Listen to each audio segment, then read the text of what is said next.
The strawman. What exactly is the strawman? The strawman is your name written in block letters. Very simple. It was done at birth. What the government did, or the corporations now, not government, what they did is they took your birth certificate and made a second birth certificate with a trust, a QV trust. They made it in all block letters.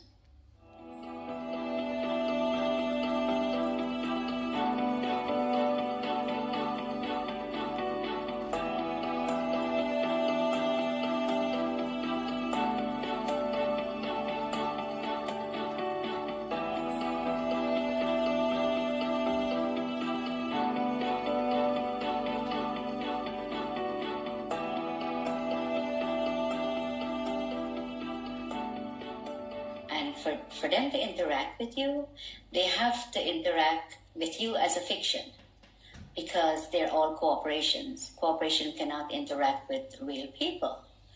So they made a straw man. They call it a straw man because it has no soul and is spiritually dead. So let's break this down. You're born in the hospital room. A certificate of live birth is issued. What happens is that she has to register the child's birth. She has to go to the registration office and register. If she does not register, she will be taken to court, according to what the law is saying.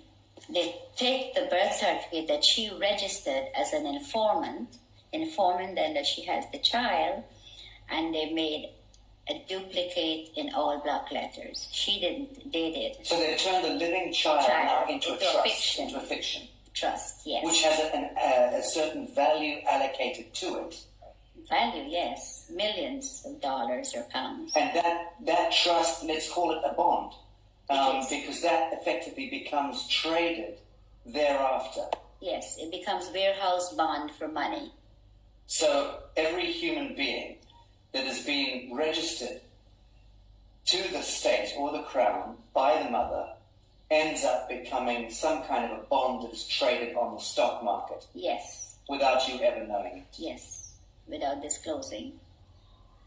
And this is happening since the early 1900s. What they've done is really fraud because they're fraudulently taking your child's birth certificate and make it into a dead entity. The dead entity birth certificate is making billions of pounds or dollars, depends on which country you're in. So your straw man is considered a dead entity and the corporation can interact with it. If you have to go to court, it's not going to be in your real name because they don't have it. All they have is the dead entity and they interact with that.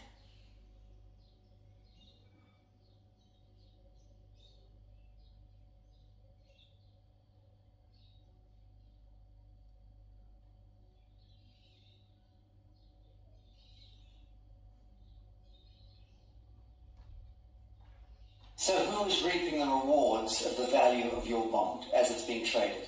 I would say the Federal Reserve, which belongs to the royal family, and the HMRC, IRS, these are the people where your money goes once you are registered. The mother registers you, that's where the money goes, to them. Okay, let's talk about the difference between your signature and your autograph. Okay, a signature is under the UCC, which is the fiction, the straw man. Your autograph is the real person. So if you go up to a movie star and says, "Can I have your autograph?" You never say, "Can I have your signature?" It's always autograph because you have flesh and blood. Signature is what you're signing every time they can go into your account and take money. And every time you do sign a piece of paper, you can bet that that signature of yours is being monetized, securitized. It is. By the banks, by everybody that you, wherever you sign, credit cards, everything that you sign, they're getting funds off your trust fund from that birth certificate. Okay, so fees and all sorts of things, invisible costs are being discharged against your birth bond in that sense? Yes. Without you ever knowing about it? Without you ever knowing about it, yes. It was never disclosed to you. All the stuff was done without disclosing, and it's deception, it's fraud, and it's happening every day to everyone that's outside the inner circle. Okay, let's talk about the court system, because invariably your signatures lead you into a courtroom at some point, whether it's for, and under the aegis of the court system, whether it's a marriage, a birth, a death, a registration of land, whatever. So we understand a little about the distinction between the signature and the autograph. What exactly is a court of law? Well, at the moment we don't have a court of law. We have a color of law, which is fiction. So when you go into a court system here or America, you walk into a system where there is no law. So it is lawless. So when you go in there and you speak to somebody doing business as a judge, there is no judge. You could ask the judge to see his oath. He doesn't have one. He's a cashier. Yeah, he's a banker. A banker. Yes. So when you sign any papers in the court, that's when he gets paid out of your SISTI QV trust on your birth certificate. That's where he gets the money. If you go into the court, you still lose because it is not a court of law for you. In a situation like that, when should you use your signature and sign something, and when shouldn't you? There's a special way of, under the UCC, if we go back to that, there's a special way of signing without responsibility for your signature. So that if you sign in the special way according to the UCC, you're not responsible for anything that's on the paper. Okay. Now, for the layman, describe UCC. What are we talking about? Okay. What is the UCC? The UCC is a set of codes that was set up over 100 years ago by lawyers. And with the Uniform Commercial Code comes contract law. It's all to do with contract. So we are not under any law. We're just under contract.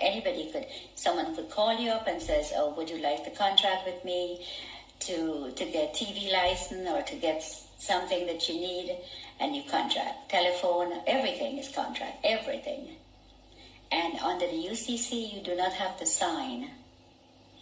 A stamped signature or a typed up signature is considered sign under the UCC. So when you get a letter in the mail and it has no signature, or you just have a stamped signature, then it is considered sign.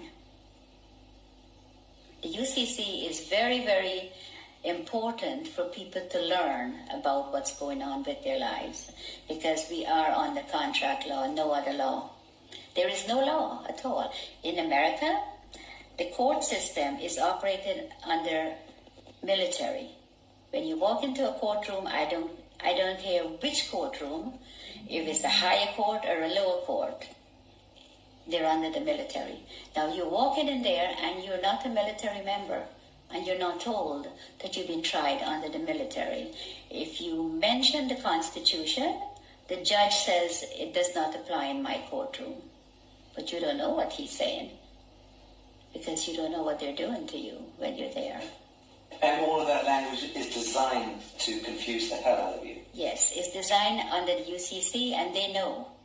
They know what they're doing, and they know how to manipulate you. So you're saying all judges are very schooled and versed in UCC? Yes. They're taken to special training schools in order to learn this? Yeah, the president appoints all the federal judges in America. And they go to Scottsdale, Arizona, and Reno, Nevada to train how to apply this fraud contract in the courtroom. And in the United Kingdom? The United Kingdom, majority of the judges here in the United Kingdom are not judges. They're just doing business. They might be a retired lawyer. They're doing business as judge. And so-called judges in Malawi and in Canada? All of them, exactly the same system. They're under the UCC. Okay, I want to talk about some mundane issues. Who owns your car? The DVLA in England. In the United Kingdom? Yes. Department of Vehicle Licensing right. Agency. Okay. Yes. Well, the DVLA owns the car. It tells you on your registration, you are not the owner. You are just the registered keeper. Now, if you look up registered keeper, it says a person who is responsible for taking care of the vehicle, pay the taxes, pay the license, pay the insurance, and take care of it. But the DVLA could take it from you anytime they feel like. Crush it. They could clamp it. Because once you've registered it, you've handed it over to the Crown of the state. That's right, yes. It's no longer yours. It's not yours, never. So again, when you buy a car, you are invited to defraud yourself by then handing it over to the Crown of the state, unwittingly. Yes, because it's fraud, and they're committing this fraud, and they're not letting you know what they're doing. They make millions, hundreds of millions. The highway belongs to us. It says you have to pay to drive on the road. You don't. The DVLA is just a corporation set up by the Crown. All these corporations are set up by the Crown. The HMRC, the DVLA, they all do the same thing. So if you look carefully at your registration, it tells you right there. And in the United States of America, it's not the DVLA. What's the equivalent? It's the Department of Motor Vehicles. And again, they invite you to Yes. register the vehicle to them. Yes. They become the owner. They become the owner. The only reason to have a license when you drive a car is if you're doing taxi service or doing it for business. But if you're driving for your personal use, going to work, going to the market, take your family out, going on vacation, that you don't require a license. There is no law that requires No. you.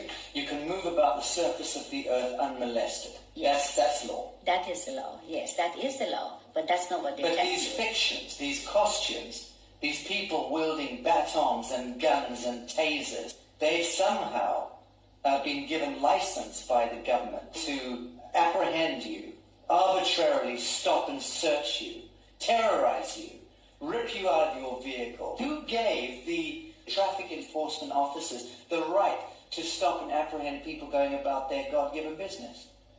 The corporations that they're under. The police are not constables.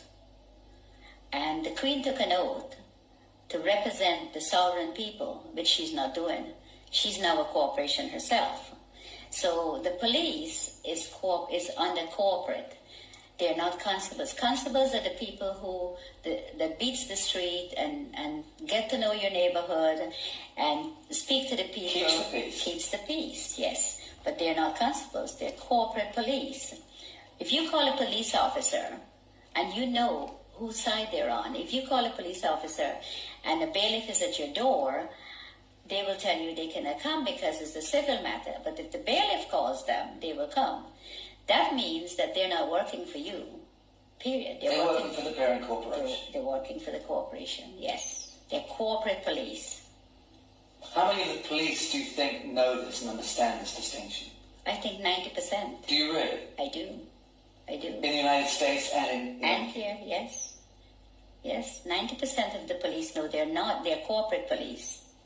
But surely then they understand that they are in serious breach of their foundational oath. And they should thereby surely understand that the Queen of England is in serious breach of her coronation oath, which requires her to intervene if her parliament or government is conducting any cruel and unusual punishments against the people. And it's my understanding that being stopped going about your business in the street and dragged out of your vehicle and beaten with a baton for whatever reason, that to me by definition is cruel and unusual punishment. Okay, but they're given that permission to do that by the corporation they're in. They are given. If they were not given that permission, they could not have done that. They could not drag you out of your car or molest you or take you to the station for no reason. But it's not a law that gives them the right. It's a statute. It's a technocratic words on paper, statutes that have allowed them contractually to go ahead and beat the citizenry, right? Yes. But it's not lawful. No, it's not. It's entirely not. unlawful. It's legal and it's fraud. Fraudulent activities, and they're being backed up by their corporate headquarters. So you cannot win because there's always somebody there to protect them, and they know that. So let's drill down into this. A policeman is there and should be able to respond to a living soul doing injury against another living soul. If they witness that, they have every right to intervene. In the same way that you and I can conduct a citizen's arrest. If we see that somebody's being harmed, we should step in and try to intervene. But that's really as far as it goes.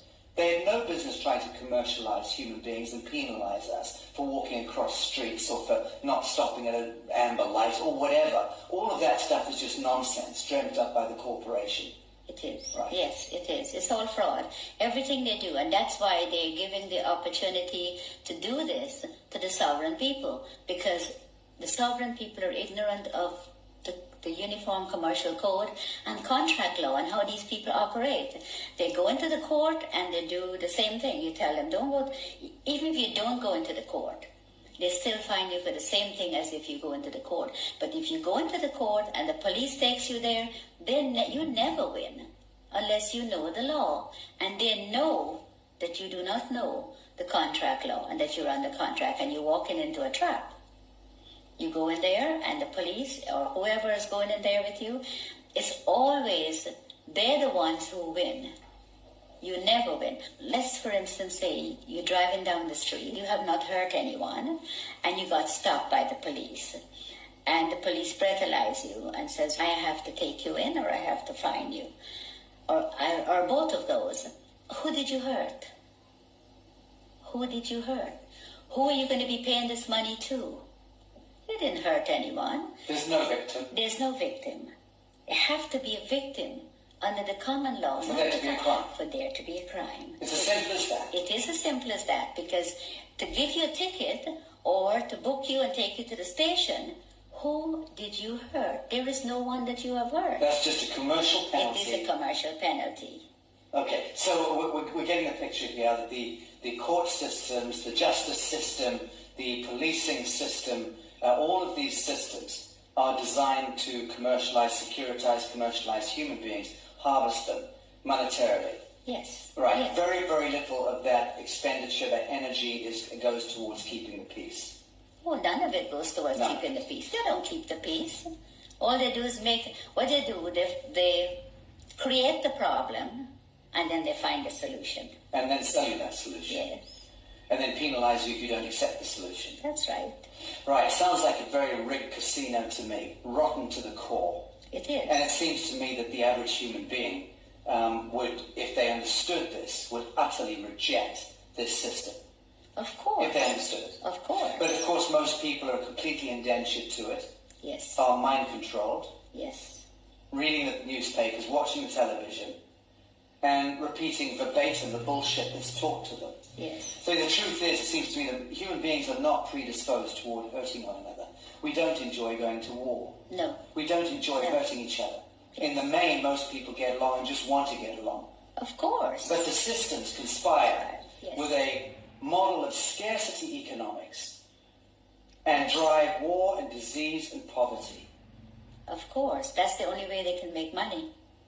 When this Prime Minister said she's going to give $300 billion to the common market, where do you think she's getting the money? Not from your wages that you pay taxes on. That's a different set of money. She gets it from your trust fund, from your birth certificate. That's where they get the money to build the roads and do everything you could think of. So they're discharging billions and billions and billions of dollars against our birth bonds without ever disclosing that to us, without there ever being an audit or any accounting for it. Of course, because nobody's asking. Right. And even if you do ask, they give you a hard time to tell you about it.